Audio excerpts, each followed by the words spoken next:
আমি একজন মহিলা প্রশিক্ষক ছিলাম। এতদিন আমি ট্রেনিং সেন্টারে প্রশিক্ষক দিয়ে আসছি। এখন আমাদের সরকার আমাদের ডাকছে মহিলা সার্ভিস চালু করার জন্য। আমি মহিলা সার্ভিসে মহিলাদের সেবা করতে পারি, মানে কি বাংলাদেশে একটু উন্নত করতে চাই আমরা অন্য অন্য দেশের মতো। যেমন মেয়েরা তো এরকম পায় না। আমরা যদি ওনাদের হেল্প করি বা আমরা যদি গাড়ি চালাই, আর আমাদের যেই করা গাড়ি দিয়ে চালু করতেছে, আর যদি সরকার আমাদের চায় আরও কিছু গাড়ি দিলে আমাদের ভালো হবে।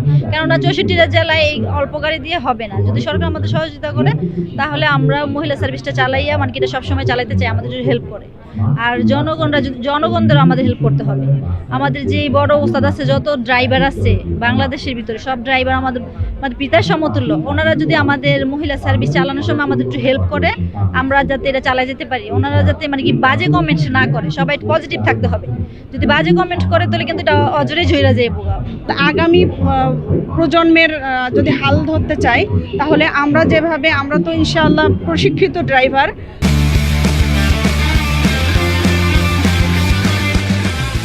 তো সেক্ষেত্রে দেখা যাচ্ছে আমরা গাড়ি চালাবো রাস্তায় খুব শৃঙ্খলার সাথে, এবং আমাদের দেখে অন্যরা যেন অনুপ্রেরণা পায়, আমরা এটা আশা রাখবো।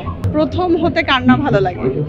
বিষয়টা হচ্ছে আমরা আমাদের একটু অন্যরকম ভালো লাগবে। যেমন প্রথম পাইলট, প্রথম নারী ড্রাইভার, প্রথম ট্রেন চালক, প্রথম মেট্রো রেল যে চালিয়েছে একজন মেয়ে, প্রথম বলতে একটা অন্যরকম অনুভূতি।